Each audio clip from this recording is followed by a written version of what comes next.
Hello, my name is Nick Baldock, and a few years ago now, I wrote a dissertation.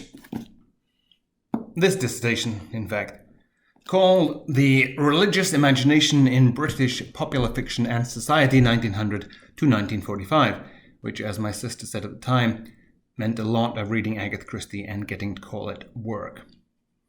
Well, nowadays I am a history teacher at, to avoid embarrassing my employers, what we'll just call a school somewhere in the south of England. But in the in-between years, I wrote something that came to the attention of somebody and came to the attention of somebody else, and as a result of which I was invited to address the International Agatha Christie Festival on the subject of Agatha Christie and God, which is a very large topic, so what you're going to see is something in the way of an introduction, which I hope very much that you enjoy. Assuming for a moment the doctrine of divine inspiration, Agatha Christie and God were two of the best-selling authors of the 20th century, and that's largely because they were writing about similar themes.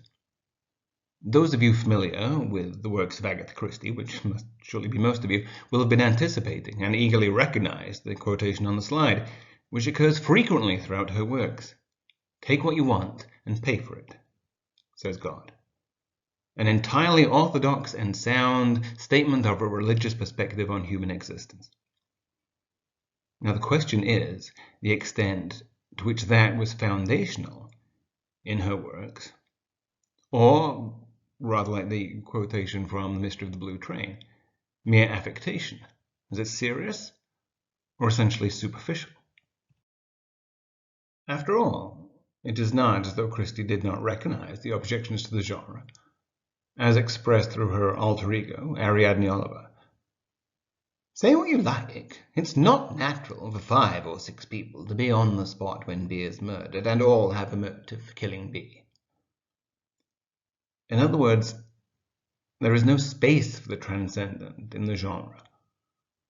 All we are really interested in is the skill of the author in constructing a fiendish, wildly implausible, complex puzzle.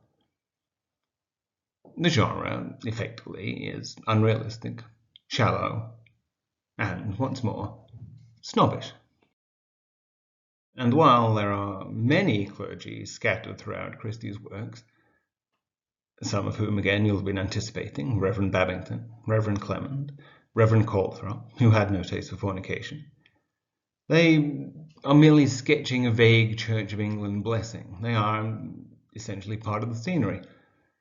And the vicar, or rector, or parson, stands at the gate of his vicarage, or rectory, or parsonage, like a slightly shabby Archangel Michael at the gate of a slightly gone-to-seed Eden. They represent Christianity only in the sense that they are part of a Church of England that was part of a middle-class existence in the time of the Golden Age whodunnit. Agatha Christie was doing nothing more than reflecting that milieu. The clerics in her work bear as much resemblance to real Christianity as the Reverend Green of Cluedo fame. They are two-dimensional, pasteboard characters, used only as means to an end.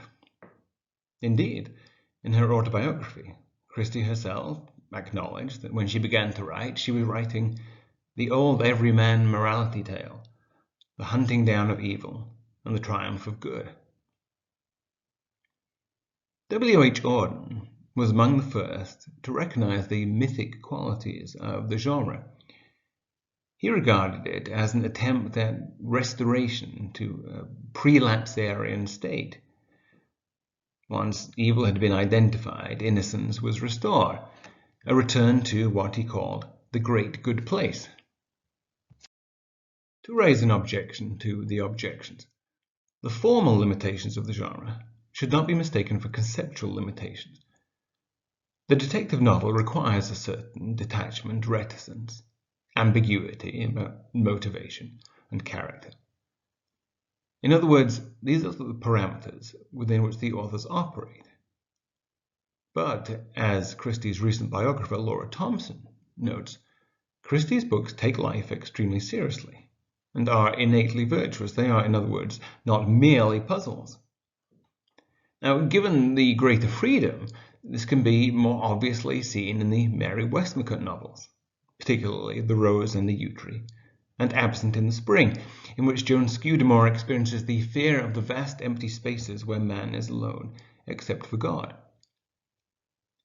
And it is Joan Scudamore who is given the interesting experience that Agatha Christie recounts in her own autobiography, of being informed in the middle of an otherwise normal math lesson by the teacher that they would not have truly lived unless they had all experienced their own personal Gethsemane.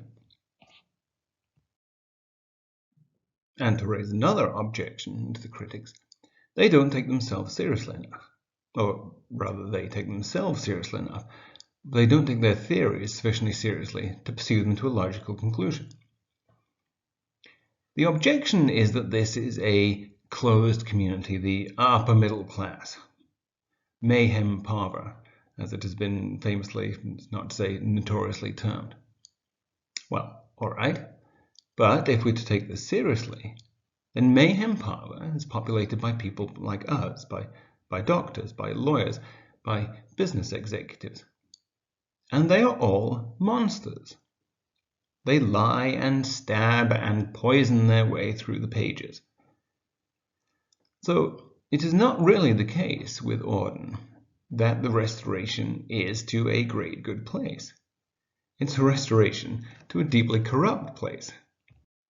And although it looks rather like Nether Wallop, it is the distillation of a place we all recognize. Mayhem Parva is, in other words, populated by people like us. It is populated by moral agents. It is populated by people we recognize. The point is made by Agatha Christie often enough for even critics of the Raymond West type to have noticed. There is a lot of wickedness in a village. Moreover, not only is there deceit, dishonesty, mistrust, there's the alarming idea that those people we thought we knew, people like us, were something very, very different. As Stephen Knight wrote, Christie gave national scope to the idea of a concealed enemy within the circle of shared values, breaking its mutually protective security. The enemy is not outside, the enemy is inside.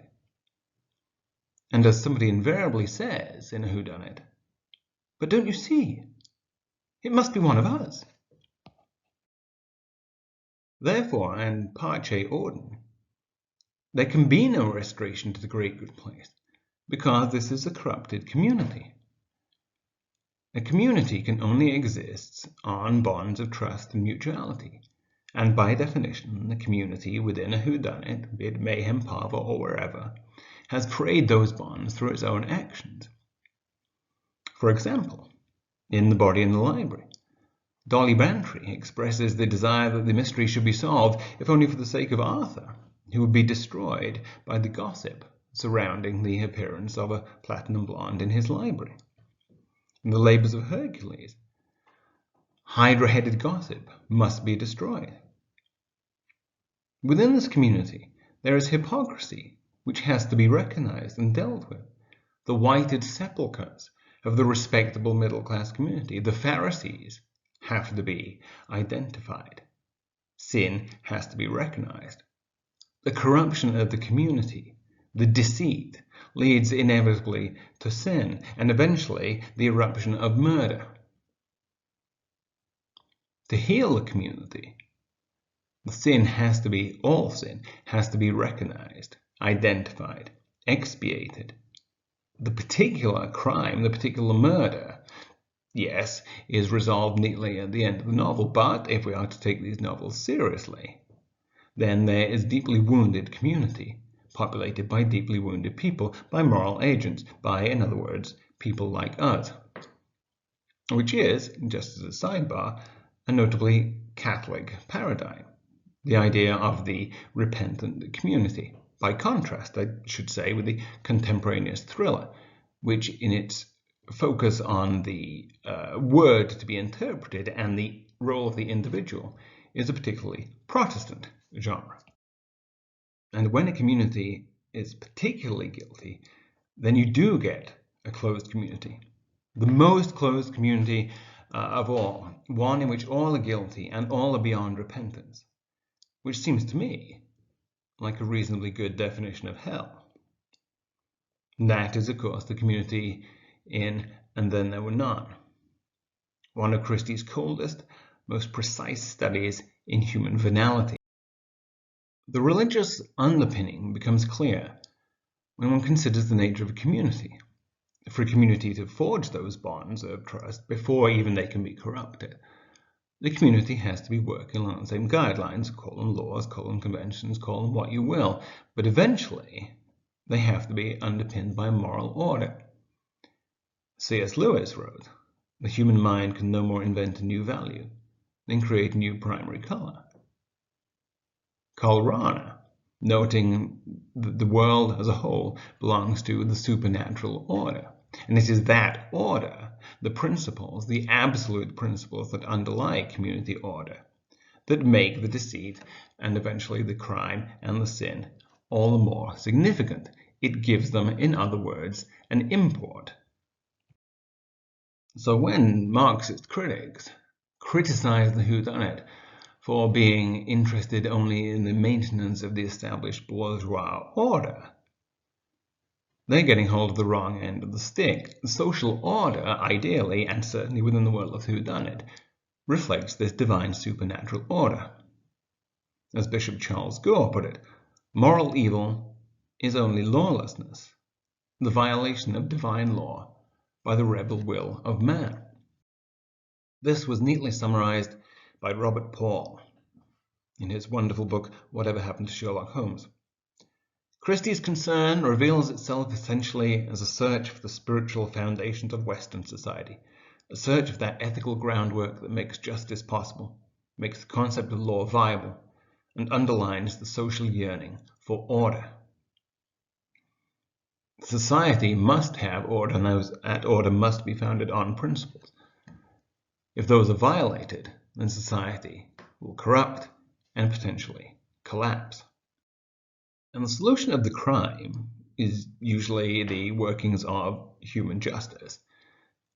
But not necessarily. The human justice sometimes fails. And human justice anyway only exists by reference to a higher justice, an absolute justice. On this earth we may get, entitled the P.D. James novel, a certain justice, and note the ambiguity of the adjective. But with the resolution of, say, the murder on the Orient Express, and without wishing to spoil the ending for the possibly one or two of you who don't know the resolution of that novel, it does at least inspire a meditation on justice and what happens when human justice, the legal system itself, fails.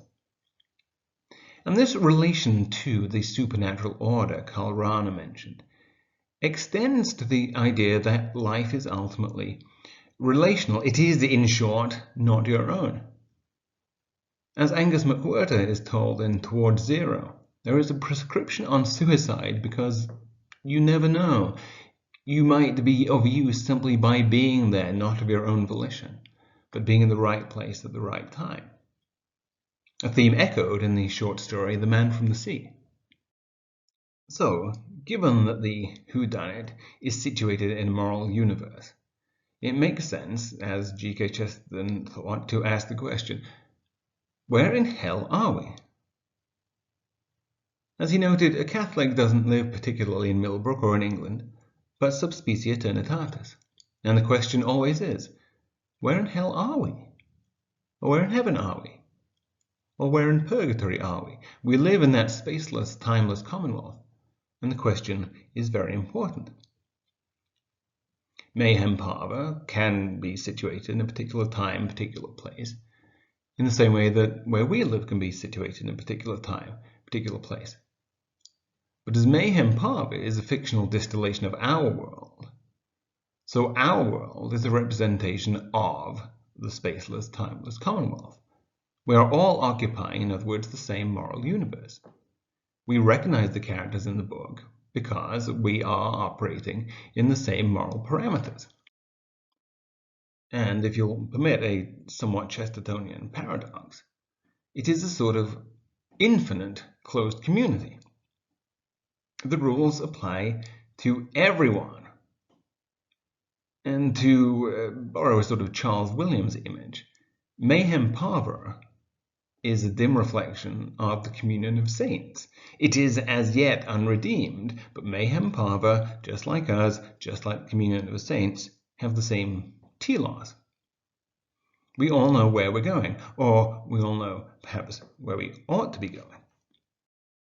As you probably know, in the first Father Brown story, The Blue Cross, the eponymous priest recognizes that the supposed priest with whom he is traveling is not actually a priest because, as he tells him, you attacked reason.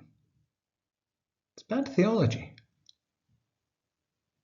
As Bishop Robert Barron says quite frequently, the universal intelligibility of nature is a function of its being brought into existence by an intelligent creator. So one way in which the world is to be made intelligible and the mystery is to be resolved is by reason. Reason is one of the great tools of the whodunnit.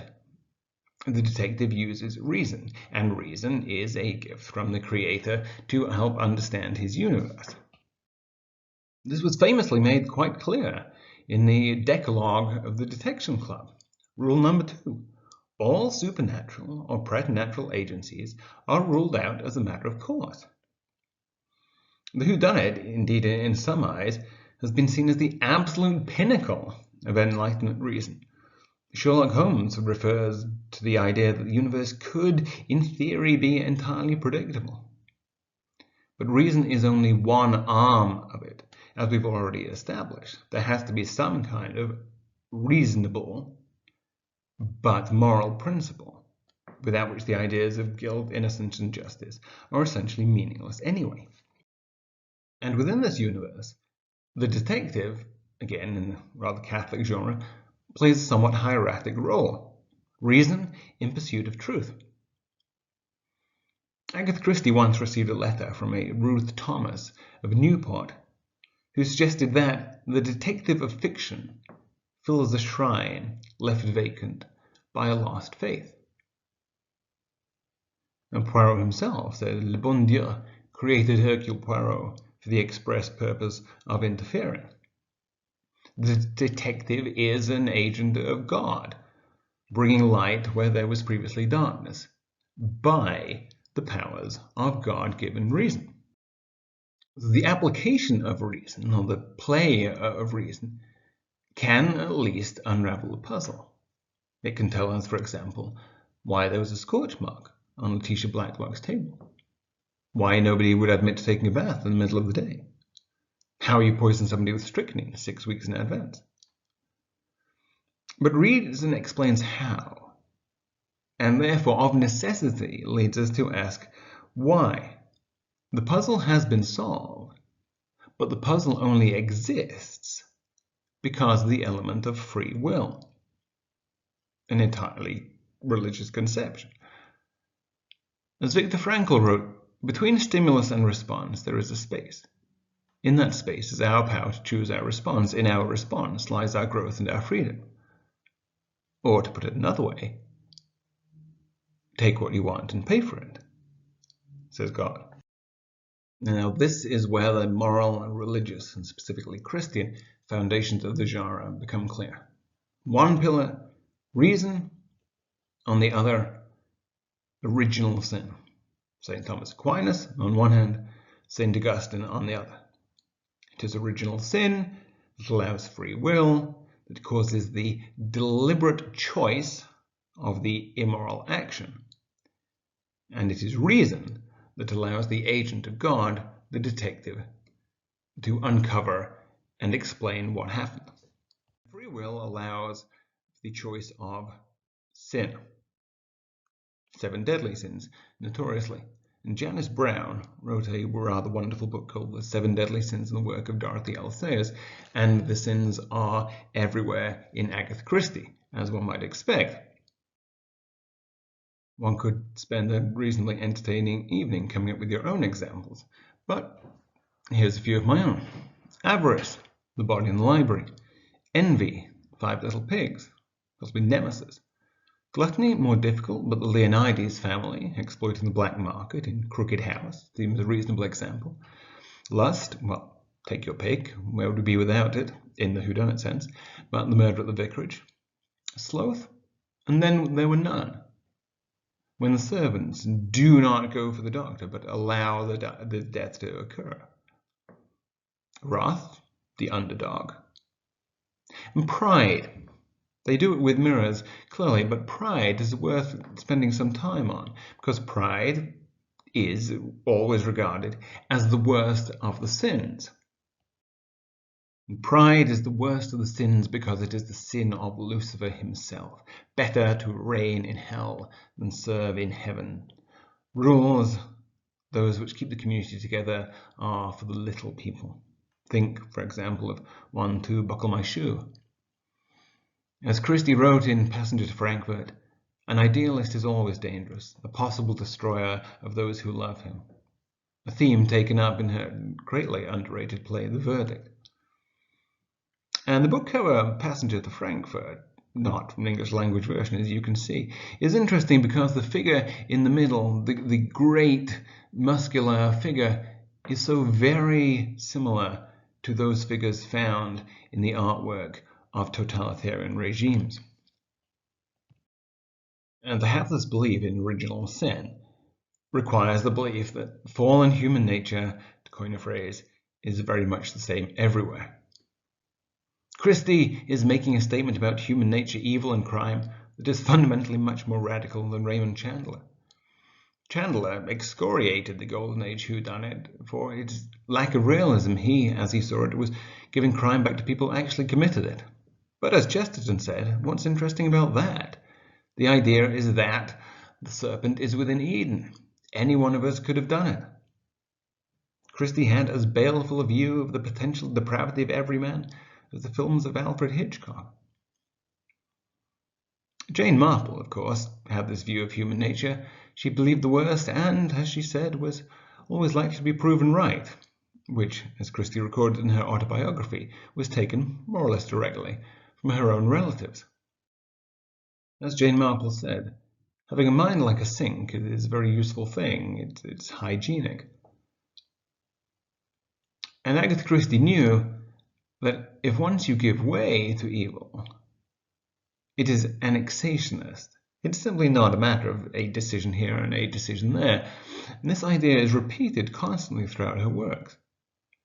Triangle at Rhodes, The Blue Geranium, Evil Under the Sun, Death on the Nile. Characters are warned that if they give way, they will simply lower the bar and be increasingly unable to stop themselves, which is precisely what happens.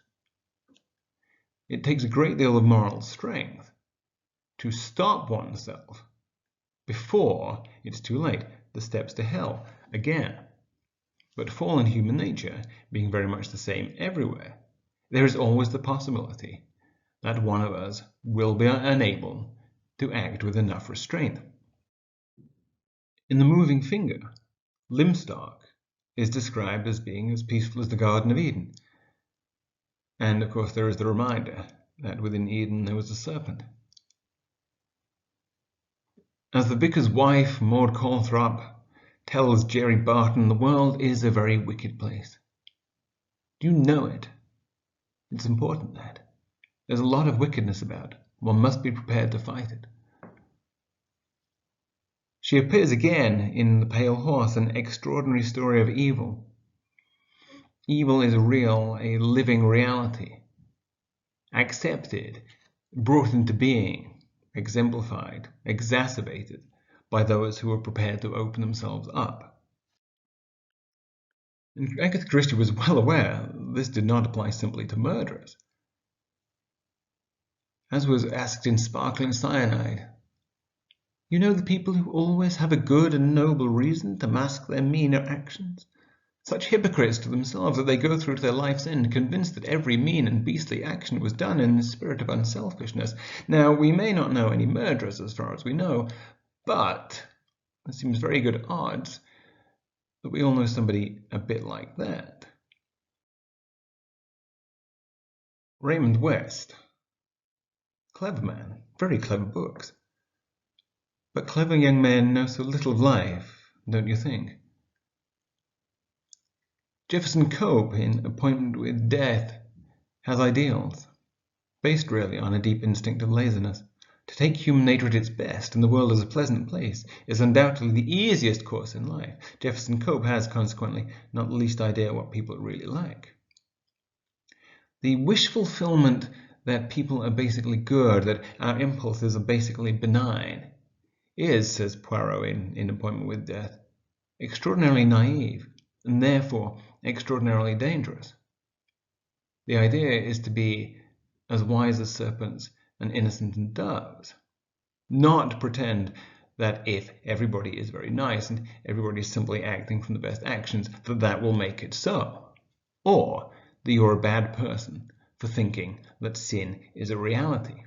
Because after all, if you don't think sin is a reality, then you won't recognize it in yourself. The awareness of sin, firstly in other people and then in oneself, is a profoundly religious idea, and that simply cannot be removed from the works of Agatha Christie. Dorothy Sayers wrote that we must be prepared to bring our murderers to the bar of eternity. If it were nothing more than the resolution of a puzzle, then there would be no interest in sort of cosmic equivalent of a parking offense. It is the nature of God to demand restoration. Love, strictly speaking, is not a matter of blind forgiveness or the naivety of thinking the best about people. It includes and establishes justice. I believe in eternal life, says Jane Marple, and that is the framework for everything she does. Jason Raphael, in Caribbean Mystery, refers to her as Nemesis, but it's very much a baptized nemesis, not a goddess of retribution as an agent of justice. Hence the quotation from the book of Amos, "Let justice roll down like water, and righteousness like a mighty stream." Jane Marple is an emissary of God, like Poirot. She does not shrink from putting herself in danger when there is a fellow human's life at stake. As A.N. Wilson wrote, she is a more impressive creation than those old women such as Mrs. Moore in the novels of E.M. Forster, who were somehow meant to carry quasi-mythic weight and hidden wisdom. Miss Marple is described as the social conscience in the literal sense of being a conscience of the society, one who is attuned to evil, recognizes it, and is prepared to fight it. And, like her creator, she would have a copy of The Imitation of Christ by her bedside. So, to conclude, as Graham Greene wrote, murder, if you're going to take it seriously at all, is a religious subject. Why? Because it is the destruction of human life, a violation of human dignity. Why is the violation of human dignity important? Because the human is created in the image of God. Murder is a wound at the heart of the universe. It is an affront to that divine order, the construction of the community of saints. And those moral, those Christian underpinnings are absolutely resonant throughout the works of Agatha Christie. This is the world within which her characters move, a world of moral responsibility, a world of contingent truth, of choice pointing towards an absolute truth and an eternal choice. To summarize the genre, William David Spencer wrote that, in essence, the religious mystery is a parabolic exercise in rediscovering the true human priority, to live as God intended, in peace with God and one's fellow human beings. If we do not, it assures us, either in a temporal or an eternal sense, justice will follow. In the works of Agatha Christie, there is an affront to the community. There is an affront to God. This is thanks to human nature, fallen human nature, choosing sin, and of course attempting to cover it up, which requires the use of divine reason. So it is not a matter of returning to a great good place. It is doing the will of God as best one can in a fallen world to make that transformation of mayhem parva into the infinite closed community just a little bit more likely. So there we have it. A short scamper through Agatha Christie and God. Now, if you have any further comments, queries, complaints, thoughts, anything you'd like to follow up, email address should be on the screen right now. So thank you for watching. Once again, I hope you enjoyed it.